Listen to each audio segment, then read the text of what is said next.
मेरे दोस्तों, एक सवाल, मेमोरीज की कीमत क्या होती है? उनके लिए जिनमें से एक अपनी यादाश्तें पूरी तरीके से भूल चुका हो और दूसरा जो कि अपने पूर्वजों की यादाश्तें महसूस कर रहा हो। अच्छी मेमोरीज वो मेमोरीज होती हैं जिनको इंसान अपने जीवन भर याद रखना चाहता है, जबकि दर्द भरी इमोशनल यादें फिजिकल पेन की तुलना में बहुत ज्यादा समय तक रहती हैं। आप लोगों को दूसरे लोगों ने कैसा फील कराया ये आप लोग अपनी जिंदगी भर नहीं भूल सकते हैं। मिस्ट हाशिरा मुइचिरो को अपने पास्ट की कोई भी यादें याद नहीं हैं। उनके साथ पास्ट में कुछ तो ऐसा हुआ होगा ना जिसके कारण वो अपनी यादाश्त भूल गए। आपको क्या लगता है मुइचिरो पहले ही ऐसे थे, इमोशनल लेस जर्क? नहीं दोस्तों, ऐसा नहीं है। उनको पास्ट में ऐसा झटका लगा कि वो पूरी तरीके से इमोशनल लेस बन गए। दूसरी ओर तेंजिरो को अपने पूर्वज सुमियोशी की यादें याद आती हैं। वो बार बार फ्लैशबैक में योरिची की मेमोरीज देखता है। इंसानों की मेमोरीज इंसान को दुख, सुख, गुस्सा और डर का एहसास कराती है। यही रीजन था कि तेंजिरो इतना प्रोग्रेस कर पाया। वो अपने इमोशंस को दबाता नहीं है, बल्कि वो अपने इमोशंस को बाहर आने देता है, जिसके कारण ही तेंजिरो योरिची का वंशज ना होने के बावजूद भी सन ब्रीदिंग यूज कर पा रहा है। तो चलिए दोस्तों, एक स्पॉइलर वार्निंग के साथ इस वीडियो को आगे बढ़ाया जाए। एपिसोड की शुरुआत में हम ग्योको को देखते हैं। तुमसे मिलके अच्छा लगा हाशिरा, लेकिन तुमको मारने से पहले मैं तुमसे कुछ बात करना चाहता हूँ।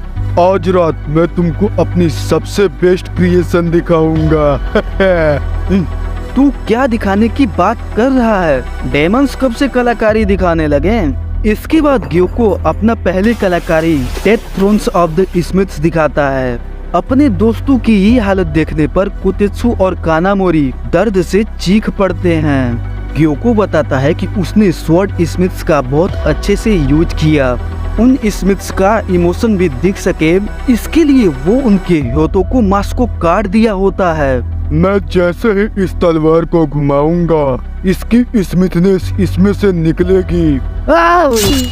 रुक जाओ, ऐसा मत करो, बहुत हुआ कमीने। जिसके तुरंत बाद ही मुइचिरो ग्योको पर अटैक कर देता है, लेकिन इम्पैक्ट पड़ने से पहले ही ग्योको अपने पोर्ट में गायब हो जाता है, जिसके बाद वो दूसरे पोर्ट में समन होता है। अरे पिलर, तू इतनी जल्दी में क्यों है? मुइचिरो ये तो पोर्ट के थ्रू ट्रेवल कर रहा है। जिसके तुरंत बाद ही मुइचिरो उसके मटके को फोड़ देता है। ये डेमन काफी तेजी से मूव कर रहा है। साले, तूने मेरा मटका क्यों तोड़ा? बंदर की जात के, तुझे नहीं पता है कि कलाकारी क्या होती है। तेरे जैसे मंदबुद्धि मेरे काम को कभी नहीं समझेंगे। रुक भूतनी के, अब देख मैं तेरी वाट कैसे लगाऊंगा। जिसके बाद ग्योको अपने blood demon art 1000 needle fish kill का यूज करता है, जिससे चारों ओर नीडल्स की बरसात हो जाती है। कोतेत्सु और कानामोरी को बचाने के लिए मिस्ट पिलर उनके बीच में खड़ा हो जाता है और सभी नीडल्स मुइचिरो के शरीर में धंस जाती है। तुम दोनों जल्दी यहाँ से भागो और जाके छिप जाओ। वो दोनों मुइचिरो को सॉरी बोलते हैं और वहाँ से भाग जाते हैं। मुइचिरो आ रही नीडल्स को इवेड करने लगता है। तुम्हारी हालत तो कैक्टस में गिरे इंसान जैसी हो गई। जल्दी उसका पॉइजन तुम्हारे पे काम करेगा। तुम जियो या मरो, इससे कुछ नहीं बदलेगा। तुम्हारी लाइफ इतनी मामूली है। तभी मिस्ट पिलर को उसकी पुरानी याद आती है। उसको ये बात पहले भी किसी ने बोली थी, लेकिन उसको ये नहीं याद आता कि उसको ये बात किसने बोला। उसको अपने मेमोरी में एक व्यक्ति काम करते हुए दिखाई देता है। लगता है कगाया की भविष्यवाणी सही होने वाली है। मैं सोच रहा हूँ कि तुम हाशिरा हो, मैं तुमसे क्या चीज बनाऊं। ये सोच के ही मुझे बड़ा मजा आ रहा है। मुइचिरो उस पर तुरंत अटैक कर देता है। चुप कर साले। जिसके बाद ग्योको अपने blood demon art water prison part को यूज करता है और मुइचिरो को उसमें कैद कर लेता है। दम घुटने से मरना काफी भयावह चीज है। मैं इसको नहीं काट सकता। अब तुम मिस्ट ब्रीदिंग नहीं यूज कर पाओगे। मैंने तुमसे तुम्हारी शक्ति छीन ली। अब इस विलेज को कोई भी नहीं बचा पाएगा। उसके बाद हम लोग कगाया को भी खत्म कर देंगे। दूसरी ओर हम देखते हैं कि मित्सुरी विलेज की ओर भाग रही होती है। वो उस एरिया का इंचार्ज होती है, इसलिए वो वरीड होती है कि लोग मारे न जाएं। गांव में चारों ओर फिश डेमंस तहलका मचा देते हैं। पूरे विलेज में खून की नदियां बहने लगती हैं। गांव के लोग इधर उधर भागने लगते हैं। तभी मित्सुरी दौड़ते हुए आती है और वो लेट होने के लिए उन लोगों से माफी मांगती है, जिसके बाद वो वहाँ के फिश डेमन को मार देती है। वो कितनी सुंदर और ताकतवर हासिरा है। वहीं दूसरी ओर विलेज के चीफ को एक फिश डेमन पकड़ लेता है। जो भी डेमन स्लेयर्स उस विलेज की रक्षा कर रहे होते हैं, ब्लड डेमन आर्ट वाले सभी फिश डेमन उन सभी लोगों को मार देते हैं और अब विलेज के चीफ टेचिन की भी जान खतरे में होती है। तभी मित्सुरी वहाँ पे सुपर हीरो वाली लैंडिंग करती है। वो अपनी चाबुक नुमा तलवार निकालती है और वो उस डेमन पे अपना लव ब्रीदिंग का फर्स्ट फॉर्म यूज करती है, जिससे उस फिश डेमन का सारा शरीर कट जाता है। मित्सुरी, जो लोग बिना किसी जरूरत के दूसरों को नुकसान पहुंचाते हैं, वो मेरे दिल को कभी भी छू नहीं सकते। वो फिश डेमन देखते ही देखते डिसमेंटल होने लगता है और टेचिन जमीन पे गिरने लगता है। मित्सुरी दौड़ते हुए जाती है और वो चीफ टेचिन को गिरने से बचा लेती है। टेचिन, मैंने आज तक इतनी खूबसूरत लड़की नहीं देखा। उसकी गोद में गिर के मुझे काफी मजा आया।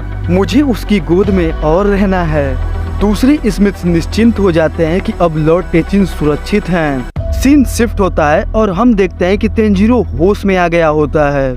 नेजुको तेंजिरो को लेकर भाग ही रही होती है। तभी सेकिदो उन लोग को वापस इलेक्ट्रोक्यूट कर देता है और वो दोनों वापस जमीन पे गिर जाते हैं। उसके तुरंत बाद ही उरोगी उन दोनों पर अटैक कर देता है, जिसके कारण तेंजिरो और नेजुको को वहाँ से भागना पड़ता है। सेकिदो, कराकू, क्या अब तुझे इनविटेशन भी देना पड़ेगा? अरे चूतिए, उस बिल्डिंग को उड़ा दे। कराकू ठीक ऐसा ही करता है और वो उस बिल्डिंग को डिस्ट्रॉय कर देता है। तेंजिरो, नेजुको, आखिर में उन लोगों पे कौन सा अटैक यूज करूं जिससे उन डेमंस की हीलिंग रुक जाए। तभी नेजुको तेंजिरो के ब्लैक ऑब्सिडियन तलवार को पकड़ लेती है। दूसरी ओर वो तीनों डेमंस उन दोनों भाई बहनों को ढूंढने लगते हैं। वहीं दूसरी ओर नेजुको एक मलबे के अंदर दब जाती है। तेंजिरो, बहन तू चिंता मत कर, मैं तुझको अकेले नहीं छोड़ूंगा। प्लीज बहन, इस तलवार को छोड़ दे, तेरी उंगलियां कट जाएंगी। मेरी बात मान नेजुको। रुक जा मेरी छोटी बहन। तभी नेजुको अपने ब्लड डेमन आर्ट से उस तलवार को जलाने लगती है।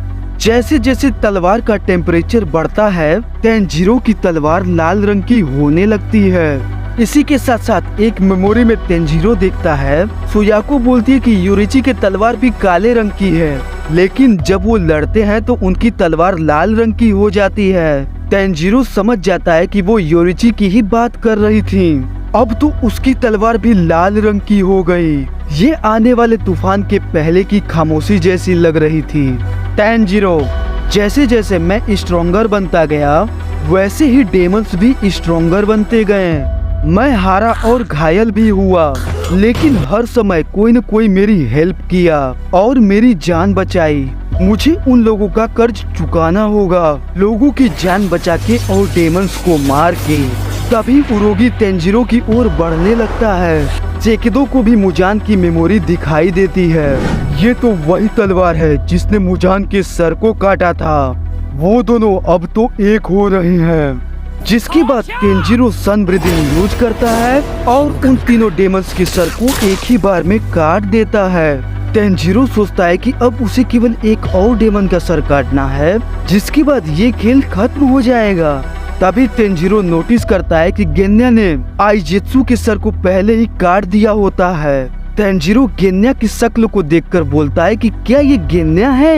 कराकू, क्या हो गया? मेरा शरीर रीजनरेट क्यों नहीं कर रहा? मुझे ऐसा क्यों महसूस हो रहा है कि मेरा शरीर जल रहा है? सेकिदो, अबे हरामखोर, बड़बड़ाना बंद कर।